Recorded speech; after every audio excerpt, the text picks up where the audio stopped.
दोस्तों नमस्कार। 15 अप्रैल 2026 को बिहार में एक नई सरकार का गठन हुआ। लगभग 20 साल के कार्यकाल के बाद बिहार में भारतीय जनता पार्टी, जो कि जेडीयू के सहयोगी दल के रूप में 20 सालों तक शासनकाल में रही, वो बड़े भाई की भूमिका में आई। बिहार में पहली बार सम्राट चौधरी बीजेपी के चीफ मिनिस्टर के तौर पर उस कुर्सी पर विराजमान रहे और भारतीय जनता पार्टी के युग की बिहार में शुरुआत हुई। लेकिन पिछले दिनों जो भोजपुर आरा के बिलोटी गांव में जो शाहपुर प्रखंड है, वहां पर जो घटना घटित हुई भरत तिवारी की, उस एनकाउंटर ने अब सरकार की कार्य प्रणाली पर सवाल खड़े कर दिए हैं।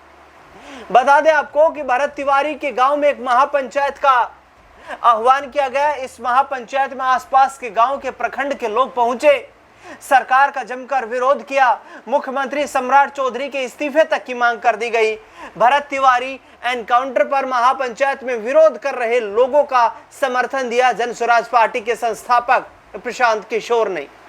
वहीं खबर यह भी है कि इस भरत तिवारी एनकाउंटर मामले से स्थानीय कुछ नेता, जो कि बीजेपी से भी है और जेडीयू से भी हैं, वो भी नाखुश नजर आ रहे हैं इस एक्शन को लेकर के।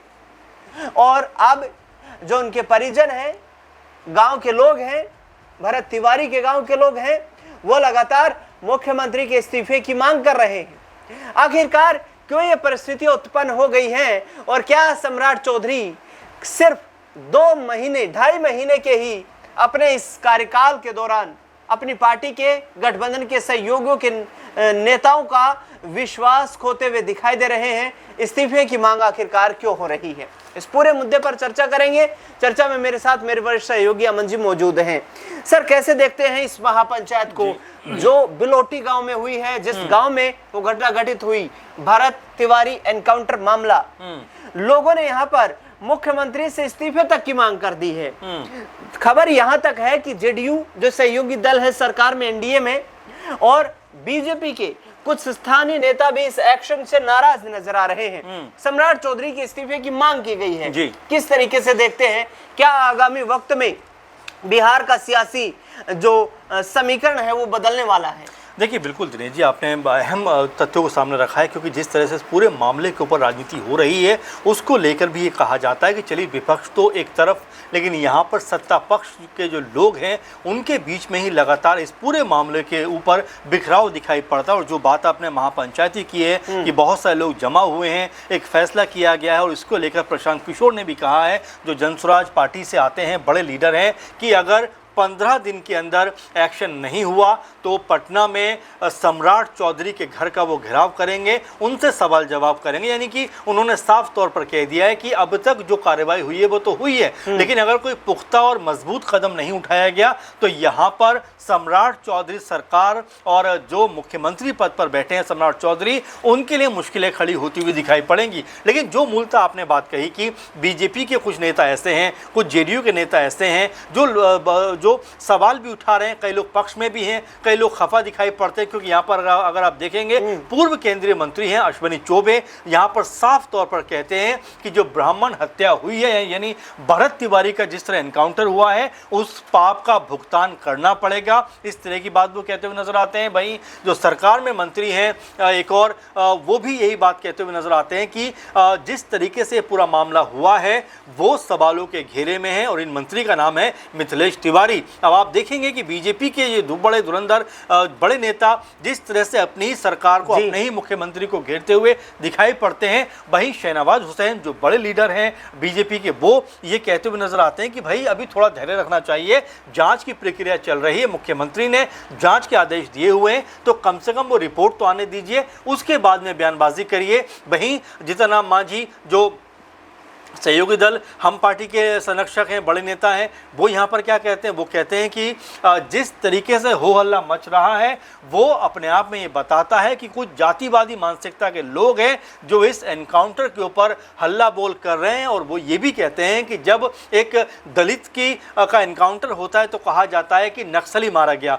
वहीं जब किसी मुस्लिम का एनकाउंटर हो जाता है तो कहते हैं आतंकवादी मारा गया। और जब इस तरह से कोई एनकाउंटर होता है जिसमें कोई अपर कास्ट का व्यक्ति इन्वॉल्व होता है तो ये सवाल खड़े करते हुए नजर आते हैं और वो इन लोगों को जातिवादी मानसिकता से ग्रस्त बताते हैं। तो ये तमाम पहलू निकल के सामने आते हैं कि जो सरकार के साथ लोग हैं वो ही इस पूरे मुद्दे पर दो फाड़ दिखाई पड़ते हैं। और यहाँ पर एडीजी ने भी ये बयान जारी किया था कि जो कुछ वहाँ पे हुआ वो ठीक नहीं हुआ। पुलिस की भूमिका को लेकर भी उन्होंने कहा कि इसको सही नहीं ठहराया जा सकता। तो कुल मिला जुला कर देखा जाए तो यहाँ पर भरत तिवारी मामले में जो मुख्यमंत्री हैं खासतौर पर सम्राट चौधरी वो फंसे हुए दिखाई पड़ते हैं, क्योंकि एक जो उनका पक्ष है वो ये है कि जो लोग हैं वो इस एनकाउंटर के पक्ष में खड़े हुए दिखाई पड़ते हैं। एक तरफ अगर देखेंगे तो वो लोग भी हैं जो इस एनकाउंटर के खिलाफ खड़े हुए दिखाई पड़ते हैं। लेकिन महत्वपूर्ण बात यह है कि सम्राट चौधरी ने जांच के आदेश तो दिए हैं, लेकिन जब जांच रिपोर्ट सामने आएगी उसके बाद क्या कोई बड़ा एक्शन होगा, जिसको लेकर इस महापंचायत में भी कहा गया है कि अगर कोई बड़ा एक्शन नहीं हुआ तो सरकार का घेराव करेंगे, मुख्यमंत्री का घेराव करेंगे और उनसे हम सीधे सीधे सवाल जवाब करते हुए नजर आएंगे। सर यहाँ पर मैं ये भी समझना चाहूंगा कि हमने उत्तर प्रदेश में काफी देखा है अपराधियों के खिलाफ जिस तरीके से एक्शन होता है, बुलडोजर एक्शन एक अलग प्रक्रिया है, लेकिन जो पुलिसिया एक्शन होता है जिसमें एनकाउंटर, हाफ एनकाउंटर और इसका क्लू ये दिया जाता है कि अपराध को रोकने के लिए पुलिस को पूरी छूट दी गई है। अब विपक्ष लगातार ये सवाल खड़े कर रहा है, क्या कानून व्यवस्था जो है उससे विश्वास उठ चुका है सरकारों का? क्या ये जो एनकाउंटर, हाफ एनकाउंटर तरीका है ये सही तरीका है? यदि किसी व्यक्ति के ऊपर आरोप लगते हैं जी और उसका इस तरीके से एनकाउंटर में जो है उसे ढेर कर दिया जाता है, तो फिर यदि न्यायिक जांच के दौरान वो निर्दोष पाया जाता है तो ये सरकार की कार्यशैली को क्या प्रश्न चिन्ह नहीं लगाता है? देखिए बिल्कुल बिल्कुल दिनेश जी, और महत्वपूर्ण बात आपने कही, क्योंकि सबसे बड़ी बात ये हो जाती है कि ये पुलिस का काम है वो अपराधियों को पकड़ना है और जो सज़ा देने का काम है वो न्यायालय का काम है, अदालत का काम है। लेकिन यहाँ पर ऐसा लगता है कि बहुत जल्दबाजी में रहती है हमारी कानून व्यवस्था, शासन व्यवस्था, इसीलिए भरत तिवारी जैसा मामला सामने आता है। अब ज़रा देखेंगे आप पूरा मामला तो यहाँ पर जो चीज़ें निकल कर सामने आती हैं वो ये आती हैं कि ठीक है वो जो लड़का भरत तिवारी था वो उग्र थोड़ा सा था या गुस्से वाला था या किसी मुद्दे को लेकर कहीं वो अपना गुस्सा जाहिर कर रहा था, पिस्तौल उसके हाथ में थी। लेकिन हाँ, जाहिर बात है कि कई बार इससे पहले भी आपसी आमना सामना हो चुका था। लेकिन क्या इस पूरे मामले को देखते हुए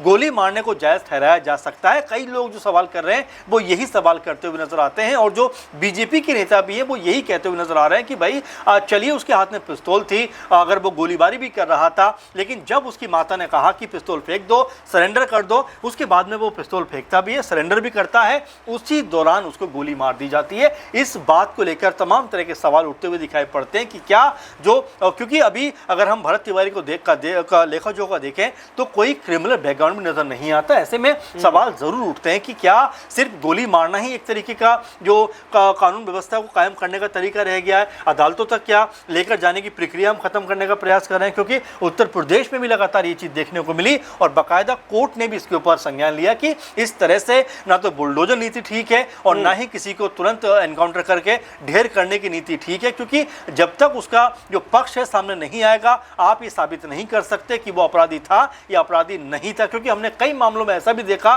कि बुलडोजर के जरिए घरों को गिरा दिया गया, लेकिन जब मामला अदालतों में गया तो पता चला कि जो आरोप लगाए गए थे वो निराधार साबित हुए। तो इस तरह की चीजें हो रही हैं जो जाहिर बात है कि सवालों के घेरे में जरूर आती हैं। बिल्कुल, ये चीजें सवालों के घेरे में है। घेरे में यहाँ पर शासन की कार्य प्रणाली है।